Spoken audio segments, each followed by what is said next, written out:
Welcome to the live reaction show with myself, Steve Wyss, and the boss, Nigel Seeley, is here. How was your Christmas, Nigel? Yeah, it was all right, mate. Nothing great. Christmas is. I always expect Christmas to be brilliant. Every year I go into it, think this is going to be a really good one, and every year it sort of lets you down, doesn't it? Just to me, it's like we did a lot of travelling. We went to people's houses. No one comes to see us, and like I'm thinking, why am I keep driving to see these people? No one bothering to come and see me. I've got a house full of people downstairs now. They're all here drinking my drink, eating my chocolates. No one invites me anywhere. But anyway, it was good. It was good, mate. Good. Looking forward to it. I love all the football. Obviously, this period of time is fantastic. But it was all right. As you get to a certain age, it's another one, isn't it? It's like it's not so exciting anymore. Well, I was spending Christmas kind of recovering because I wasn't so well heading into Christmas. I'm still not 100%. But hopefully, it's cleansed my airways up a bit now. I want to get out and about, Nigel. I really want to get out and about, but the weather Get out and about. Is horrendous. Well, you live in Yorkshire. It's like this every day. It's like this in August. It's like this in September. Don't worry about it. What excuse is that? Get out and about. Go for a stroll. Come on, go and see them chickens. I need to go and see my golden goose, I think. Thanks everyone who's joining. Paul Laguna, happy New Year to you as well, mate. Coming in, Nicolo, Hussein, and Gaucho there as well. So, right, reaction. Well, yeah, for reaction, Nigel. Premier League today. There's been a lot of goals around, as usual. Overs is the new thing, isn't it, in the Premier League now? Yeah. Just the Man City game was the one that did go under. But, what are those scorelines today? Anything really catch your eye big time? I think Wolves and Crystal Palace's big wins. For me, really caught the eye there in terms of the teams that they've just beaten are in major trouble. Well, a couple of things caught my eye. Firstly, to start off with the early game, Luton Town. Again, another huge, gallant effort, but leaving it too late. If they went on for I think I saw a tweet from yourself, Steve. They went on for another 15 minutes, 20 minutes, and we've got the equaliser. But unfortunately, the damage was done going 3-0 down. It's going to be one of them things for Luton, isn't it? So unlucky in home matches against Chelsea, Arsenal, Liverpool, but nothing to show for it, really. So that was another gallant performance. Chelsea, we're going to probably come on to them in a minute. 2024 teams to follow. I'm a little bit in the Chelsea camp, but we'll come on to that in a little bit. Great pick from Jack Wright on the Premier League show, going for both teams to score. Landed pretty easily there in the Luton-Chelsea game. I know it took a little bit of time for Luton to score, but eventually you got two, like London buses, that come straight after one another and hit the bar twice and had a goal disallowed. So that was a pretty relatively easy cash. Crystal Palace against Brentford, another cash for Jack Wright. He's gone over 2.5 goals there, or over 2.25 goals. Very easy win. And also he's got the clean sweep with Villa to win and over 2.5 goals. Villa winning 3-2. So I think that's the third sweep in the last 5 weeks for Jack on the Premier League show. So, he's ended 2023 in great form. For me, what markers, what do I take from today? I think Aston Villa's last minute goal proves that they're still in the title race. They have a very winnable amount of fixtures to come, Aston Villa, and a lot of people might written them off a little bit too early. The last goal against Sheffield United last home game they had out was to me was a big goal, because I know they didn't win it, and to bounce back like that today with a last minute goal or late goal after the disappointment of the second half against Manchester United, it's a big statement. So it's a really good job that Emery's done on that team to galvanise them. And people are writing them off. They're 11 on points at the top of the Premier League table going into the new year. This is the first question we've got from Will White. That is the Will White, I think. Are Villa title contenders? It's simple, yes or no. I think they are. I've said it all along. I think they are. And the reason Will knows the betting game as well as anybody, and he understands value. And I think if you look, everybody's looking at them thinking they're not going to win the Premier League because of the teams in and around them. But their fixture list is pretty easy. It looked pretty relatively easy up until around about sort of February time, also March time. If you look at their fixtures, they play Everton away, which is a tough game, but a winnable match. They have Newcastle at home, and Newcastle are running on empty. They have Sheffield United away, Manchester United at home, which they want to do a number on. Then Fulham, then Nottingham Forest, then Luton, then Tottenham at home, and then they don't play Manchester City until April, and then they play Arsenal away as well. And if you think about, you always want the points in the bank, didn't you, rather than having games in hand? That's the most common thing that people look at games in hand and think, well, if they win that game, they'll be level with points with them, or if they win the next 2 matches, they'll be 3 points above. You want the points in the bag, and Villa have got the points in the bag. I mean, I'm looking at the odds now; they're 33-1 to win the Premier League. 28-1 Villa to win the title in general. I mean, that I think that's. I'm not going to say they're going to win it. I'm not saying they'll win it, but as from a tradable point of view, I believe that the other teams will drop points in or around them. And Villa, I think, will pick up as many points from now until March as anybody else in the Premier League. And obviously other teams have got Champions League commitments as well. And I think you'll be able to trade out at half the prices you'll be able to back now. Whether they become single price, I don't know. But I think that we live in a world of trading now where people can take a bit of value and then hedge their position. I think if you took 28-1 or 33-1 now on Aston Villa to win the Premier League, given their fixture list and looking at the fixtures that the teams in or around them have to face, I think you'll be able to trade that with a free bet and have a 16-1 shot. I think that's why I think they'll be around that. So I think from a value perspective, I think they are. And obviously, the other big win was that you said Wolves, Everton. Wolves are doing incredibly well. We might come on. They're one of the big shocks of the season, really. Wolves. A lot of people thought they'd be in the relegation battle. Yeah. Gary O'Neill, as one of the managers of the season. Well, we actually tipped them, Jack. I mean, I'm not giving Jack a bad time here, but he actually tipped Wolves to be relegated, and I can't go much better because I tipped West Ham to be relegated. So between us, we're not doing very, very well on that market. But it's an amazing achievement. But yesterday, I actually bet Wolves, or the day before yesterday, I actually bet Wolves to win the FA Cup 100-1. I've bet Everton at 66-1. I bet Bournemouth at 80-1, and I bet Wolves at 100. Wolves go to Brentford next week, and they beat Brentford 4-1 last time out. They're 100-1. If they get anyone at home, Wolves, they're a tough act for anybody. So I bet them to win the FA Cup. I think that's where the value with them lies. Incredible achievement. Everton again. Are they too good to go down with these 10-point deductions? They're in and around, but I think that Luton defeat going to take again so much out of them. But I think the point is today, Man City win again. Odds on to win the Premier League around about -120 to win the Premier League, become history, win the 4th successive Premier League title. I think Chelsea performance 3-0 up, cruising, let it go. Luton again, another gallant defeat. Great win for Wolves. Aston Villa, last minute winner, shows tremendous character, and Manchester City march on. And then we've got the match coming up now, Nottingham Forest against Man United. While you're here, Nigel, I'm going to ask you these questions about the Premier League, and I'll give an answer as well. Forget actual odds, forget betting. Premier League winner this season. Who wins the league? Liverpool. I've said it all along. I'm not changing. I still think the reason I say Liverpool is because I still believe that Jurgen Klopp hasn't got the best out of some key players yet. I don't think Trent Alexander-Arnold, he's playing his sort of best in the last 4 or 5 matches. It's the first part of the season he wasn't at the races. They've still got Robertson to come back. They've got Jota to come back. They've got Luiz to find a way into the starting 11 more regularly, and he's a quality player. And I still don't think they've got anywhere near the best of Darwin Núñez. So when you think about it, they're top of the league and they haven't even hit full stride yet. So I like Liverpool.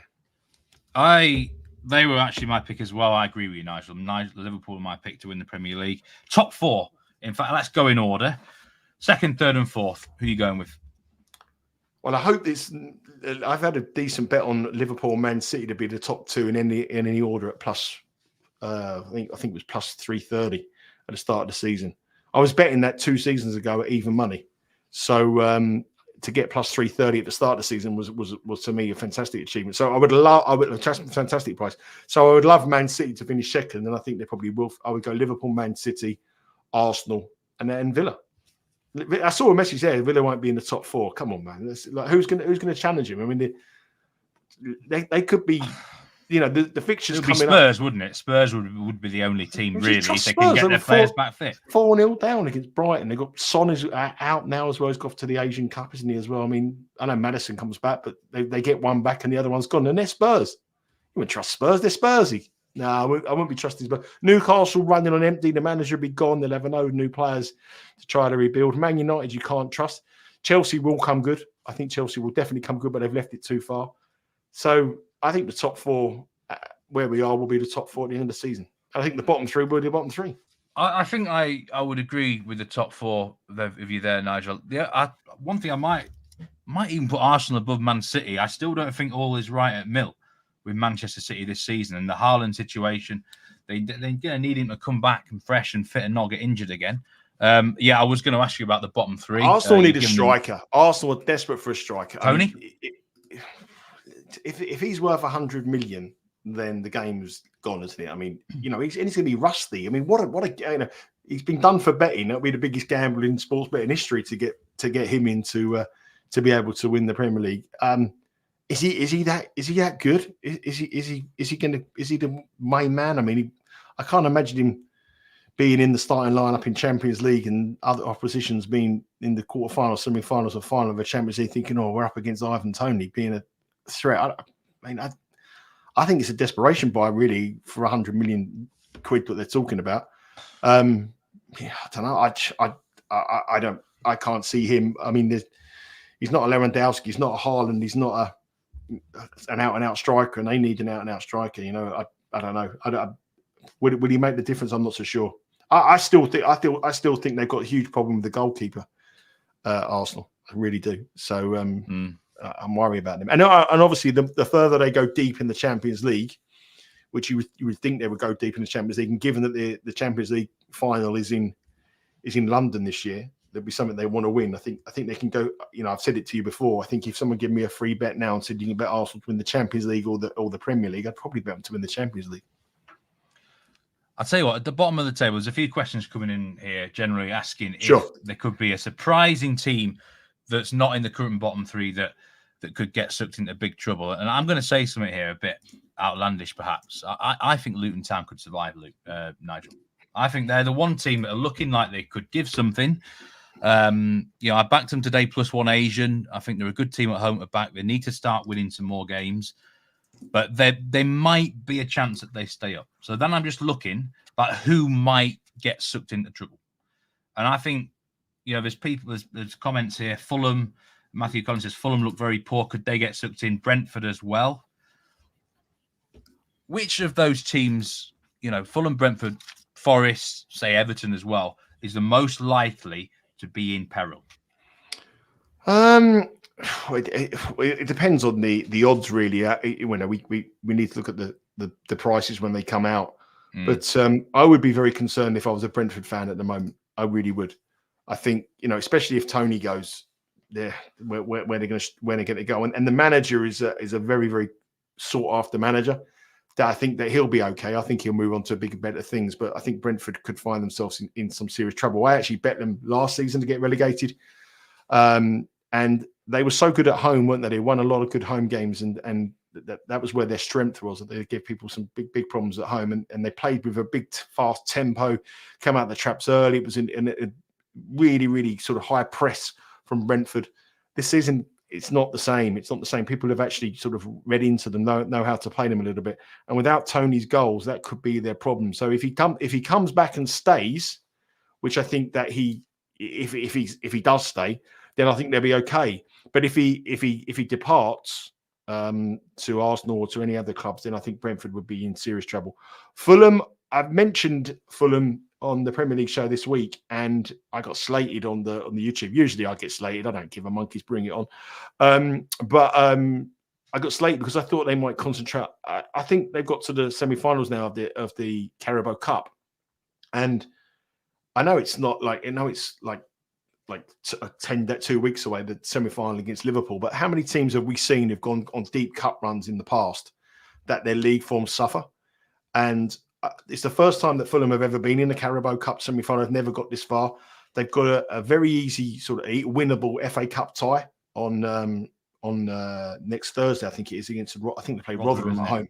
Yeah. So that you would expect them to win that, and then suddenly there's going to be there could be, but there's a minimum of 5 Premier League teams out of the FA Cup because it's 5 all Premier League teams. It could be probably 6 or 7 given some of the ties you have, and then the fans will be dreaming of a run at Wembley. So I think that Fulham their success in the cup might be to their detriment in the league. But I disagree with you. I think Luton have been unbelievably good, and the energy and how we can keep getting those players up week in and week out, almost entirely at home. against big clubs, but I worry them going down the stretch. I don't think their squad's big enough. I think if they have 2 or 3 key injuries, they're in trouble. And also, I don't think you can be a gallant loser so many times, but you need to have some points. And I think I'll tell you what, though, Nigel, like if you look at their Luton 11, and I get your point that if they lose, say, Barkley, I know Adebayo, they'd be in trouble. But that Luton 11 at the moment, I think it's better than Brentford's 11. Palace 11, it's not far off that. But they're playing. Don't you think they're playing a little bit of? Sorry, so don't you think they're playing off a little bit of sort of, the backs against the wall? The Lockyer incident was a tragic incident, and thankfully he's okay. But don't you think they're sort of galvanised, a bit like Denmark in the Euros and in the European Champions League, went all the way to the semi-finals, didn't they, to play England after the Ericsson? It sort of galvanised them for certain matches that they were playing. You can see the manager. He's running on adrenaline. It looks like he's going to burst into tears every time he goes to the pitch, and he's passionate and he's getting involved. He does though, doesn't he? He looks like, that eventually will fizzle out, and suddenly like the players are running on a huge amount of adrenaline, and their performances today it was like a cup quarter-final, semi-final, wasn't it? The last 10, 15 minutes, not like a Premier League game. And I just think they just run out of legs.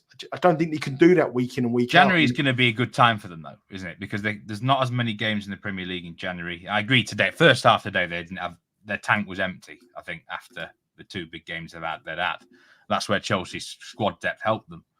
But all I'm saying is I think if there's one team that could get out of trouble, it's Luton. They're going to need a bit of luck. They're going to need one of those teams above them to just keep nosediving. But it could happen. Well, they have 2 matches in the next 4 Premier League games. They've got to play. They've got to go to Burnley, and they're at home to Sheffield United. And but sat in between them, they're at Man United. They've got Liverpool. They've got Aston Villa as well in those sort of period of time. So that match there, they've got to win those games against the teams bottom of them to sort of get them away. If they can beat Burnley, can beat Sheffield United, then they're going to be 3 points clear of both of those and put them deep in the trouble. And then they're sort of playing for one place. So they're the key matches they have to win. But also for the other sides, they know that Luton's a key match for them as well. I think on the price, Steve, if you're looking at it now, they're still like minus $2.50 to get relegated. Well, Burnley were a bigger price to go down than Luton before today. Yeah, but you look wrong. Yeah, probably is wrong. But you would look at it and you think, yeah, okay, on the price and what you've seen in the first half of the season, you probably would make a case against them from the. You wouldn't bet them, but if someone put a gun to me and said to me, "Listen, who's going to go down? Or Luton going to stay up or going to go down?" I would say Luton, but would I bet them? I wouldn't bet them. But I do think that Brentford are the interesting one because I do think that if there's any other managerial casualties in the Premier League in that bottom half, I don't know. I think would Thomas Frank be a contender for the Newcastle? Well, Matthew Benham is a ruthless businessman. We know that. And if it got to a stage where their form is so bad, I don't think it's on the manager, though, because I think they've had a lot of bad injuries. The Tony incident, they haven't necessarily recruited as well as they had in the previous window. I don't think they recruited as well as they had done in the ones before. So it's not all on Thomas Frank, in my opinion. But this is a really worrying time for Brentford. I'm not saying he would be sacked. I'm saying more if a bigger club come to him and he thought, I've got the best out of these players that I possibly can. You know, if for example, I don't think he'd be on the radar for Newcastle, but Newcastle want a bigger name. But say they wanted someone to go into Newcastle and would Thomas Frank think, you know what, the Saudi money, I've got an opportunity, I can take. I've done wonders with Brentford. They look a club that have sort of reached their peak under the manager and the players, and can they kick it any further? They can't. So I think it's a really important next few months for them, and. Yeah, I think if someone said to me now, Brentford or Fulham, I think Brentford. I can understand why Fulham are considered, but they show what they can do with back-to-back 5-0 wins. Yeah, it's bizarre, isn't it? Most bizarre. Right, we're going to move on to the Forest Man United game. Paul Laguna says he's calling it now. Man United not in the top 10 but we Paul Laguna's been on the Christmas mulled wine. Joe the fan has been got stuck into the older Christmas mulled wine. Listen. We've got 8 minutes until kickoff, and there's a bet I really like in this game, actually, Nigel. And I don't often go into this market very often. Corners. I've been looking at the stats for both teams. I've been looking at the styles for both teams, and I think over 10 Asian corners is well worth backing here, or over 9.5 corners, or over 10.5 if you can't get the Asian line, because Nuno Espirito Santo's coming to Forest, and it's interesting. He was strongly linked coming to Leeds last year, and I actually believe if we'd got him, we'd have stayed up, because he has a definitive style where he will counter-attack, but also happily soak up pressure. And I think they could actually, I'm not saying they'll get a result here against Man United, but you know what you get when you know Espirito Santo sides. Yeah, and I think Man United play with wingers as well. Garnacho down the like flank. corners. Alanga as well. He's a sort of winger, comes down that flank as well. Corners is an interesting one as well. I mean, I can't remember the last time I bet on a corners market. It would have been probably about 4 or 5 years ago. I've had a bet on a corners market. But if you're saying it's a bet, Steve, then I'm in. So I will be. What would your bet be for the game if you were to have one pick on this game? Listen, I've had a very, very, very, very stress-free Christmas. Absolutely stress-free Christmas, because I've converted, as you might know. I've become an overs better. I'm not shouting. You've had enough of the stress. Yeah. I've become more of an under better than you now. Well, the kids are not shouting at the kids. Me and the missus are making beautiful love. It's just things are good. Not with me. We've moved house 8 times in the last 10 years, and we've got the same window cleaner. I don't know why that is, but anyway, I just think overs in this game. If you look at this match, it's got a history. I think it's 47 goals in the last 10 matches between these two sides. It was 3-2 earlier in the season as well. Man United won 3-2 in the early part of the season. 4.7 goals per game. Nottingham Forest at home is a formidable place to go, and he's got to get them. Nuno's got to get them going after today. A win will take them above Brentford, put Brentford in big trouble. Take them 5 points clear of the bottom. So you know what to expect on Nottingham Forest. They're going to come out fast. Man United just can't keep a clean sheet. They've got goals because they haven't got any defenders. They've got no defenders, and they've got no goalkeeper either. The goalkeeper. I mean, don't get me started on him. Absolutely diabolical. How they kept the clean sheet at he's nicknamed Mr. Invisible, isn't he? Because he just never does anything. No, it doesn't seem to do a thing. But, Man United on the road, though, their last 3 road matches, they haven't scored, which is obviously why the people are sort of being tentative about this market. But I think it's a game that's set up for a really good match. I mean, we've seen so many overs today in the Premier League. We've seen so many overs in the Premier League this season. And I think here the goals. So we used to have a word for people who used to bet overs and people used to bet over corners and over bookings. We called wagons, wagon shunters, which was punters. And everyone used to say, the wagons are on. Here come the wagons. It's back in like sort of the early 2000s, late 90s. All the wagons want to be on the over 2.5 and over 9.5 corners and over 10.5 corners. I've become a right wagon in the last few. But the thing is, what you have to do, you have to adapt.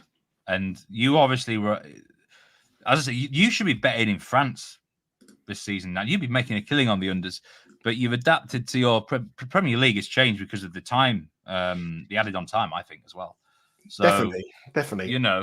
But I noticed you've cashed with quite a few overs recently. Only 2. I wouldn't say quite a few. I've gone 2 in the last 2 weeks. I've got one. I've got one tomorrow, and that might be get to 3. But I've gone only to 2, so I haven't really gone. I've gone mad, but. I think this is an interesting game. I do like your theory here. I mean, obviously, I used to always be like looking at the weather for corners as well with wind, and there's a lot of wind around, and there's a lot of bad weather around. I always look at weather plays, and I think I've told you the story before. I used to work with a group of Italian guys who basically were just working out of Bari, and they used to analyze the weather massively. And to be honest with you, they never left the money behind a lot. They used to collect quite a lot, and it was just something that I sort of picked up. But there's a few markets here. If you look at the goals related, Bet Rivers have got both teams to score, yes, minus 157.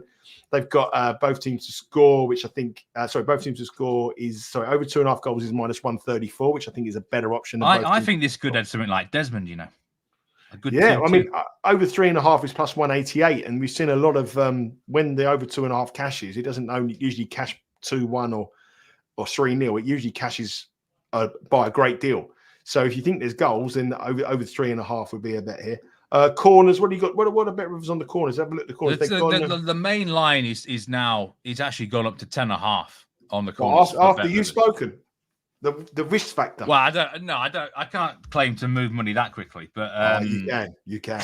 And you do. Well, yeah, there is. It's actually shortening even now. Minus 137 for over 10.5 corners. But I think it. Well, I think we're close to 15 corners today. I look. Newcastle got like 10 or 11 against Forest the other day. And I think they'll sit back a lot against Man United here, but they happily concede a corner. Forest have got some big lads. They'll defend them fine. Chris Wood, big centre forward. Yeah, they defend them fine. And I think Forest will contribute as well. Like you said, on the break, Elanga come forward, probably get a few ricochets in there. But this Man United kit is awful, Nigel. This kit is awful. Listen, I'm not going to take fashion tips from you, Steve. I'll take any betting tips from you, but I'm not going to take any fashion tips from you. I'd listen to anything you say from the betting perspective on corner speak. You start criticising people's fashion. I'm not even going to listen to that. But I'll tell you what, that 9.5 disappeared more quickly than a Christmas pudding in the Steve Wish house, didn't it? It disappeared. It disappeared very quickly. Oh mate, yeah. So we're looking forward to hopefully a good game here. And now, what was I going to ask you next? I've got me on my list here. We're going to have a look in towards 2024, Nigel. Yep. Because I'm going to ask you some quick snap questions first. Okay. All right. Champions League winner. Well, I want to take on Bayern Munich. I want to take on Manchester City. That's definitely what you want to do. I want to fade Man City, and who would I fade them with? I think Bayern Munich would be the obvious selection, but I do think if Arsenal could get to the final, whoever they play, I think they'll win it. I'd rather take Arsenal to win Champions League than the Premier League, I must say. The next question was going to be: will Harry Kane win a trophy this season? He will, yes. And I'm including the Euros. He will win the Euros. We are going to win the Euros. England to win the Euros. I've been very negative about England to win the Euros, and it's more to do with nerves than anything else. But the more I get closer and closer to this, and I've said it for every major competition since 1996, it's coming home. It's coming home this year. This is it. I've actually spent a few quid already and booked my trip. I'm going to Dusseldorf, then Dortmund, then Berlin. I booked my tickets for the quarterfinal, semi-final, and final already, Steve. Paid out of my own money, my own trip, me on my own, Seeley on tour in Germany. Auf Wiedersehen, Pet. That's got to be worth like a YouTube series, hasn't it? Bring your GoPro and everything. Yeah? Mate, it's been done. Don't worry about it. Netflix have been on. That is got to be worth following. It's happening. And I'm out there for 14 days. I've got to get trains, planes, and automobiles across Germany. Wow. It'll be interesting. But I wouldn't be doing that if I didn't think England will win it. I've booked the final. I've even booked the hotel in Berlin on the final. Wow. I mean, that's how confident I am. If we had a different manager, I wouldn't come home from Berlin. I'd be there for a month. But the manager's the only problem. England will win it. Harry Kane will win the German Bundesliga, and he'll win the Euros this year. And he'll be the top goal scorer in Germany as well, which is obvious. But what I'm going to ask now, right, and I'm going to contribute here with I'll do it for France and Germany.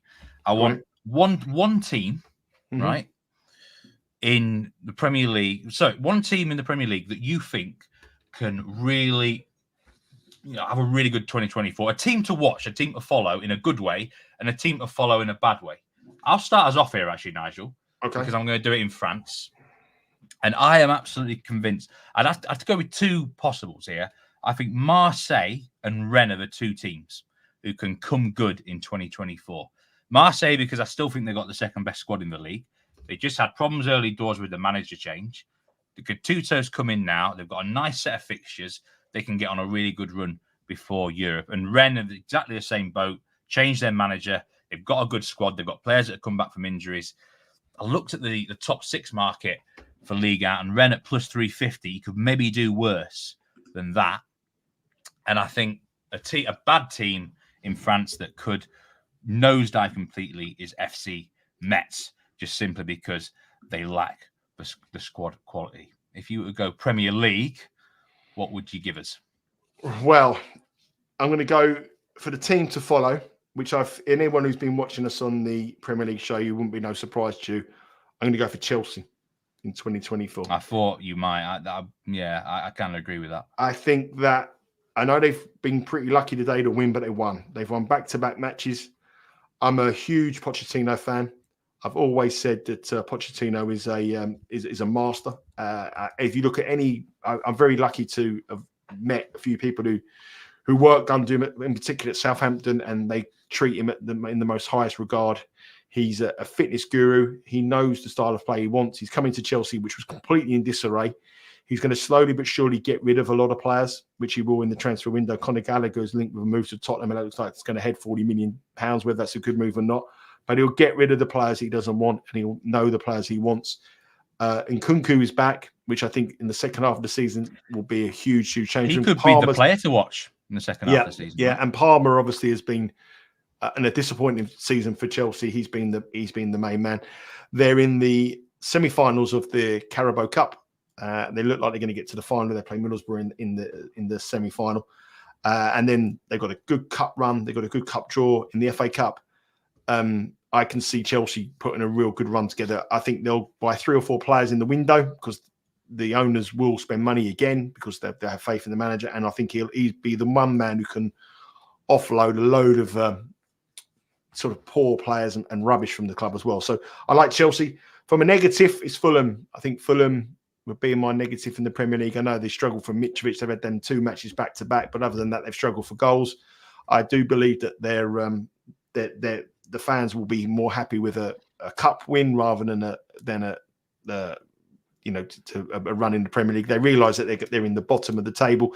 If they can finish 4th or 5th from bottom in the Premier League and they go on to win a cup or get to Wembley, I think that'll be considered a good season for Fulham fans. And the other thing with Fulham as well is that they're a young team, and so many seasons over the years where we've seen teams get to a certain amount of points and they drop off. Charlton were the one team many years ago in the Premier League. They get to 40 points and they never won a game. On the beach. They're on the beach in like March, aren't they? Lots of teams. And I think Fulham could fall into that category. So they're at the season now. I mean, I'm talking at where we are now in the season. If you want to go down if you want to go down into the English lower leagues, AFC Wimbledon were the team I want to be following in the England League too. A lot of people will know I've got a lot of connections at AFC Wimbledon. I know the owners, I know the team there, I know the fans are the owners, but I know the chairman, I know the board, and their manager's doing a brilliant job there. They've got a really good academy, and they're just outside the playoffs at the moment, or may have just gone into the playoffs just over there. What's going on with Salford City this season? I remember watching the documentary on them. Well, they've got a good squad, but they've just gone through manager after manager after manager. Go down? No, imagine they went down. They've just got a new manager in, haven't they? They've got the manager. They'll probably spend a few quid. I mean, the Man United boys will put some money into the club and probably save them. But they've got a squad that's never has under-delivered for 6 seasons. But AFC Wimbledon, they've got a player called El Hamadi, who's a very, very talented player. He's about 21 years of age. He's an Iraqi international in League Two. I think he's one of the best players in League Two. I think if you're looking for a lower level team, AFC Wimbledon will be a team. On their metrics, they're as good as the top 3, but they concede so many late goals, and sometimes they give a lot of penalties away. It's silly set piece goals, but they're a very, very good team, and I think they'll go well in the second half of the season in League Two. I'll tell you a team I think is going to go well in the Bundesliga in the second half of the season, and I'm a little bit disappointed that they didn't quite sneak into the Europa League actually. And that is Union Berlin, who documented a lot of talk about them on the shows this season that we've been doing. They're 15th place at the minute, 1 place above the drop zone. But I think the new manager that's come in has done really well so far, and I could see them climbing comfortably to mid-table. They are definitely a team following a good way. Got no distractions in any other competitions or anything now, as well. And a team in Germany that I want to be fading is actually Heidenheim, who are up to 9th. They're like the Luton of the Bundesliga, actually, Nigel. Really small sort of club, stadium and that sort of thing. Their metrics are poor, really poor, though. They've managed to, whereas Luton haven't been able to sneak some of them wins, Heidenheim have managed to do it. I don't think they can continue it because there's no way a team with these underlying defensive metrics can do it. They were still one of the favourites to go down. Actually in the Bundesliga. I'll check what they are on Bet Rivers, but they're 9th place at the minute, but I think they're going to absolutely nosedive, Nigel.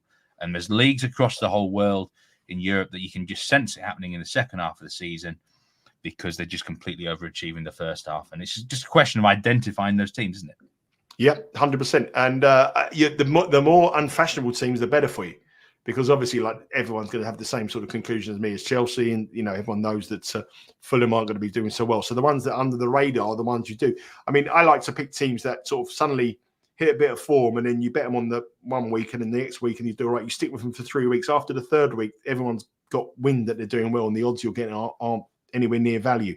So yeah, that's the only thing. The other thing I was going to say here is I've got a message. I'm looking at the messages here, and we've got a message earlier on, and it was where was it? I saw it earlier. It was from something about our record. I saw someone saying about was our it record. there was this one here from Nico Leo about just looking back now. Would you consider returning the format of the shows back to last season? But he said he will still support us no matter what format is. Well, I think the thing is that we come to the conclusion last year that there was too much content going out at exactly the same time. So on a Thursday, they'd have 4 different shows, and there was people who liked the Bundesliga and people who liked the Italian shows, and they weren't getting anywhere near the amount of views that warranted the expense, to be perfectly honest with you.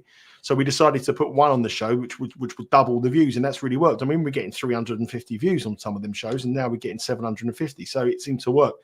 And the reason why we did the competition was to give handicappers an opportunity to get more money, and to also keep them on and give them incentivized to be able to beat their opponent, so they can come on the other week to make it a bit more competitive.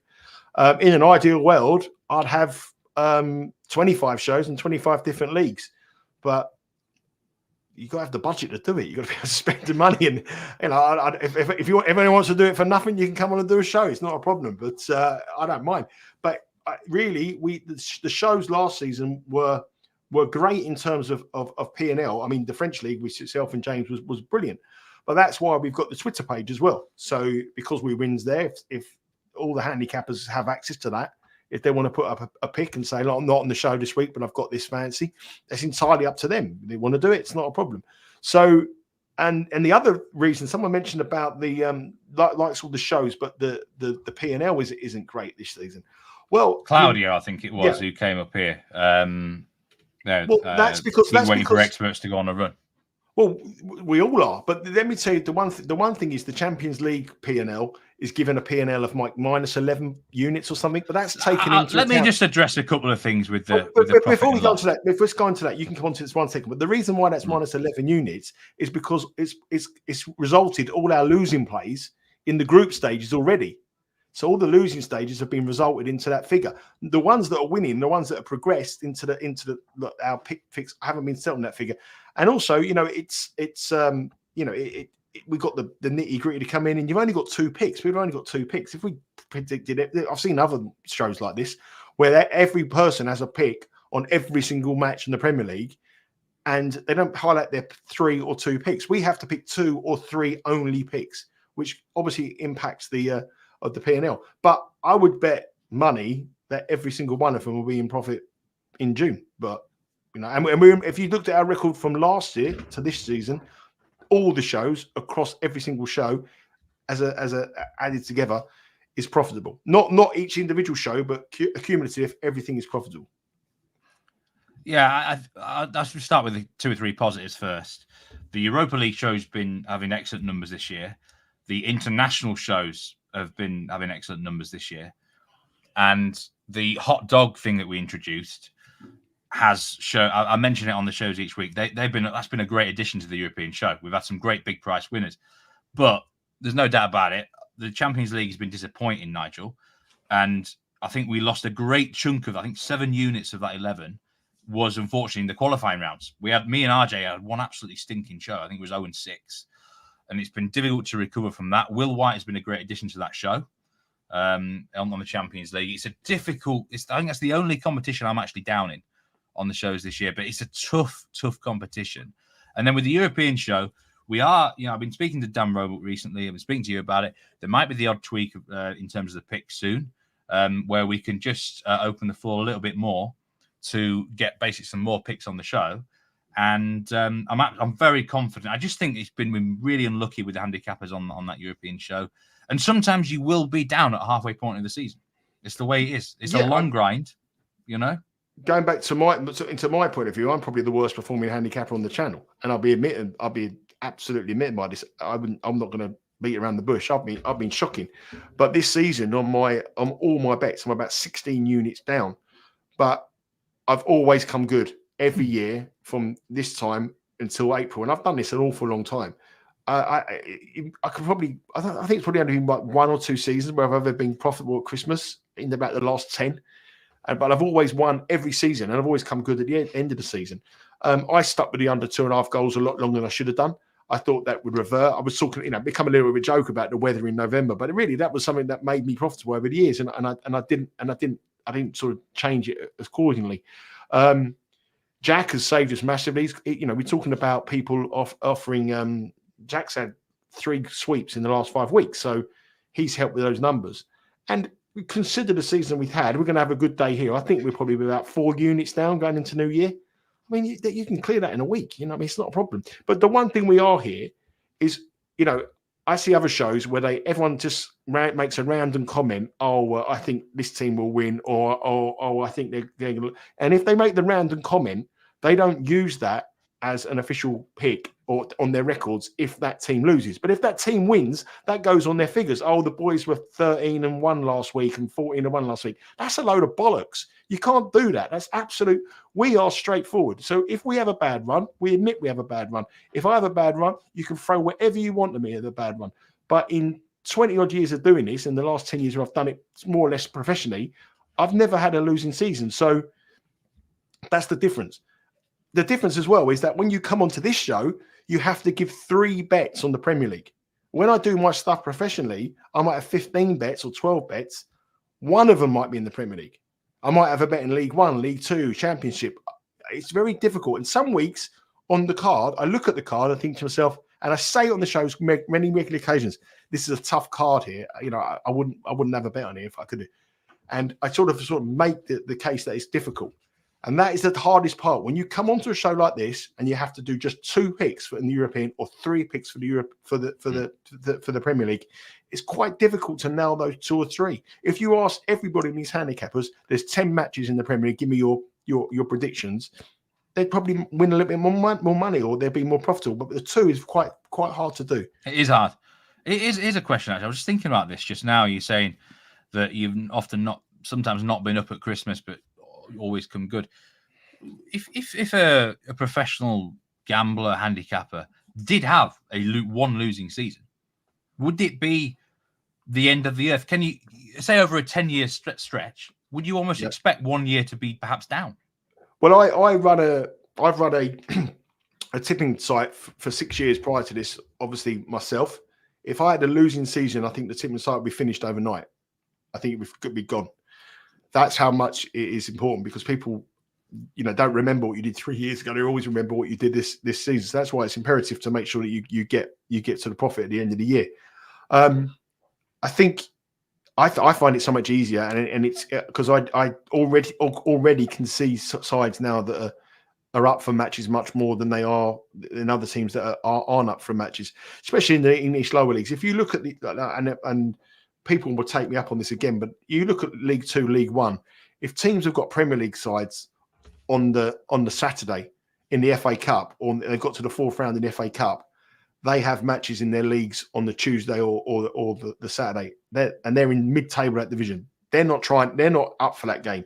And there's no metric and there's nothing in the world that will tell you that. And I look for things like that. And all the little matches I find sort of comes good at the end of the season. And obviously you get more of a handle of the teams. You get to know which players spend more money, which one's got the smaller squads, who's rested, who isn't rested. At the start of the year, it's really difficult. And I say it every year, and I get criticised every year, and every year we make profit in every year. But it's a tough run. And the other thing you've got to do, if you go through tough runs, you've just got to change your bank. If you put up a 1 unit bet, and your 1 unit bet at the start of the season was $100, and we're not doing very well, you just drop your unit stake to $75. You get your bank back, and then you go back to $100. And if we're doing well, you increase your bank from $100 to $125, or whatever your bank stake might be. If it's 50, you change it accordingly. The amount of times that people give up on a project halfway through and saying that's no good, I don't want to know him anymore, and then the next week that project goes. You've got to bet reasonably, bet sensible. Responsible gaming is a very, very important thing. But I've said to people many times when they come on here, they turn around and say, when they come on, they turn around and say, who I'm going to, people expect to get so much from these things. I say to people, if you can get a week's holiday at the end of the year, that's brilliant. But don't expect you're going to give up work on the following week. we're here to provide a service. We're right more times than we're wrong. We go through tough runs because that's what every professional gambler does. But it becomes good at the end, and it's a long-term process. It will all come good. Things will change, and the results might not be great, but have a conversation with me in June. I was saying to you the other day, actually, I'm going to be working on because there's not actually going to be a European preview show next week, so I've got a little bit more time on my hands, and I'm going to create a video, the top 5 picks from the Becausewewin soccer team, and also the top 5 worst picks of the year. Rumor has it you might be in the mixer for for both, actually, for both. In fairness, well, I know. I think I gave 3-3 in it. Did I give 3-3 the other day in it? You had that good one there. That was a good one. But there was a bad one. I'm surprised. I'd probably be number 1, 2, 3, and 4, and 5 in the worst picks. I wouldn't be surprised, and I think I should Surely be. Not. If you don't do that to me, you're trying to sweeten me up. But it is the point being, it's ups and downs. It's an ups and downs. The worst tip by a mile was me in the hammock. In Where Dubai. were you? Was it Dubai? I was in Dubai. I was in the hammock, giving it the big one and saying it would be low scoring. It was Liverpool, Man United, wasn't it? And you took Man United and they lost 7-0. Yeah, that was a bad one. That was a bad, and the fact, and do you know what the most? If you look at all the videos that we've done on Becausewewin since we started, and the videos we did last year, that's our number 1 watch video, and that's probably why people. It was the worst tip ever. It was not only of the year; it was the worst tip ever. And there's me lying in the hammock, giving it the big one. It's awful. I apologise for that. One loser is the same as losing 1-0 in a way, though. That's why I always say if you do the right staking plan. You are sweetening me up. You are trying to be nice to me, Steve. It was diabolical. Let's be fair. Trevor Collins says, give us a heads up on a cup game during the week. I presume, is it League Cup this week or is it the? No, it's the FA Cup, isn't it? So who do you think? Let's go League Cup, right? Who do you think is going to make the final of a League Cup? I think it's going to be Liverpool v Chelsea, unfortunately, and they Simple played as the that. worst. No shot. Yeah, I think it is. Well, Middlesbrough won't take it. Middlesbrough. I can't see Middlesbrough beating over 2 legs. I can't see Middlesbrough beating Chelsea, and I can't see Fulham really. Fulham will give Liverpool a game at Craven Cottage, but I can't see them. It's going to be them. And the 2 cup finals they played, not last season before, are absolutely dreadful. Both draws, both went to penalties. That's it's very disappointing, that one. So I can't see that. Which championship team could go on the longest FA Cup run? I need to have a look at the draw in front of me. But I mean, anybody who's in the mix in the league, in the playoffs and top of the table, usually jacks in the FA Cup. Suck it in, don't they? Yeah, they don't really. So it'll be a team sort of in mid-table, like a Norwich or something like that, who's got nothing to play for, probably go for. But I can't see Leicester, Ipswich, Southampton, Leeds, or anyone around there really taking it. But what you want to look for, I think the question there was, what you want to look for in the FA Cup is look for teams in the 3rd round of the FA Cup who have got big matches. So I've got the draw in front of me. I'm trying to say. So you've got teams like. So let me try and find somebody in the Premier League. So we've got. There's a lot of so Southampton play Walsall, which is quite so Walsall on this weekend. Look at their match; they're playing Southampton. That's a big game for them. They might be vulnerable. You've got Preston going to Chelsea. Preston in the Championship, whoever they play may be vulnerable. You've got Blackpool going to Nottingham Forest. So Blackpool could be vulnerable again.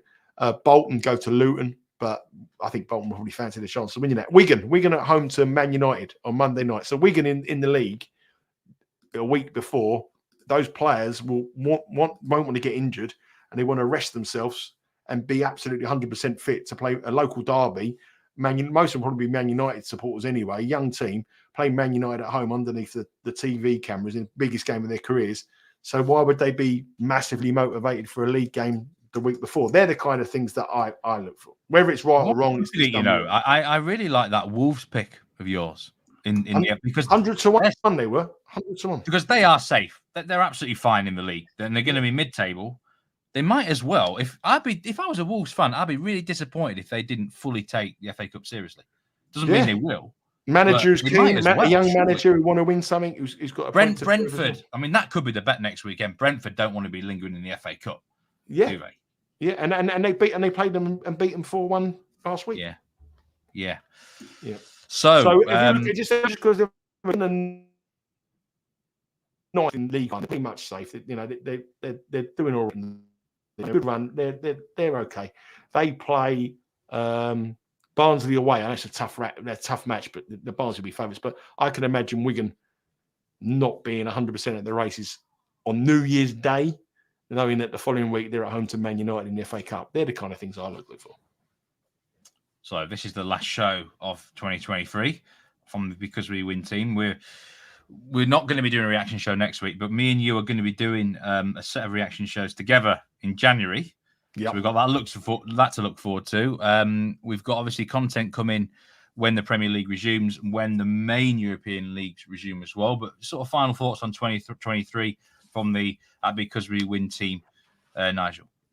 Well, we've also got the tennis coming up as well. So the tennis season starts Australian tomorrow. Open, right? Well, yeah, it starts tomorrow in Brisbane. So there'll be some videos. Sean Calvert's actually away on holiday. He's not back till the following week. So we've got some content on that. So lots of tennis action coming. The thoughts of it, I mean, we've only been on a standalone project since August. We really appreciate everyone's support, watching these videos, liking these videos, retweeting these videos for us, giving us the comments, because that makes the channel grow.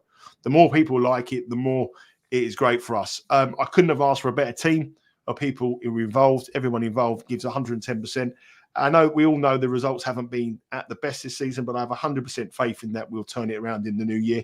And you can't fault anyone's research. Every single show you watch, the knowledge that comes out of the guys is phenomenal. We just haven't had a little bit of luck, a little bit of variance that we need, but that will turn.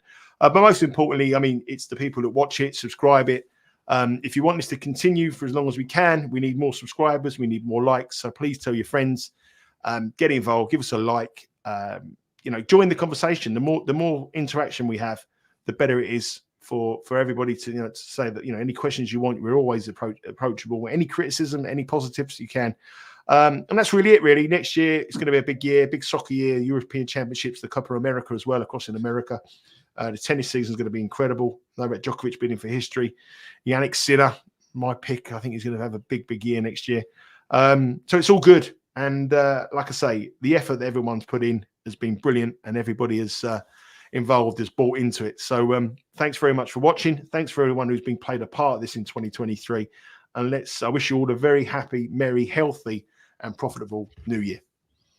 Paul Laguna says we need Bet Rivers merch to sell to the public. But I want to say one thing. The comments. Don't be afraid to comment, because I've been there myself. I've watched YouTube videos and I'm either too lazy to comment or back in the day, maybe too scared to actually stir a hornet's nest. But just if you've got anything to say it. Even criticism, positive, negative, constructive criticism, might add. But don't be afraid to get involved in the conversation. If you're not already subscribed, then please do hit that button. It really helps us out. And I want to thank everyone who's watched these shows.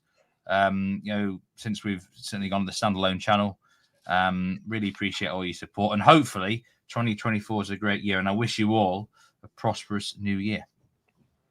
Well said, mate. Take care. Happy New Year, everybody. And we'll speak to you a little bit later on.